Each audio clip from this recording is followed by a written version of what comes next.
sulap menjadi positif, dan kedua itu akan meningkatkan perekonomian nasional. Dan yang saya ingin sebutkan bahwa kita mesti menggunakan, kita mesti memanfaatkan kreativitas yang ada.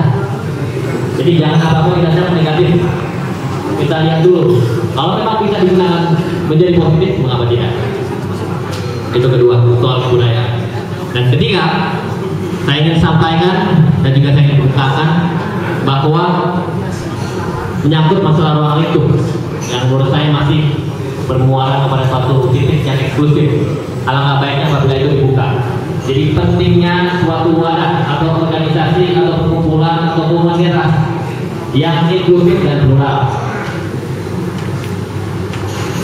Selama ini sepanjang yang saya tahu, perkumpulan itu hanya menciptakan solidaritas kebersamaan bersama antara etnis dan agama.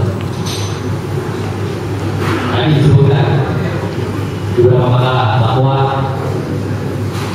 orang-orang Minahasa pada masa sebelum kemerdekaan banyak mendapatkan tempat domisili, tetapi era Soeharto hampir tidak ada. Sekarang makin menurun.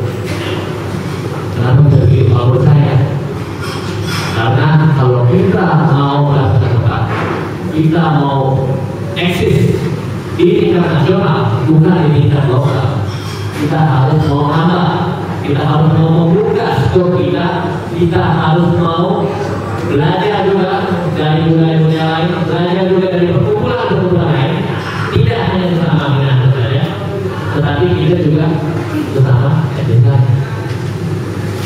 Karena menurut saya kemajuan pluralitas adalah satu hal yang perlu kita tujuan bersama, tidak boleh diharapkan.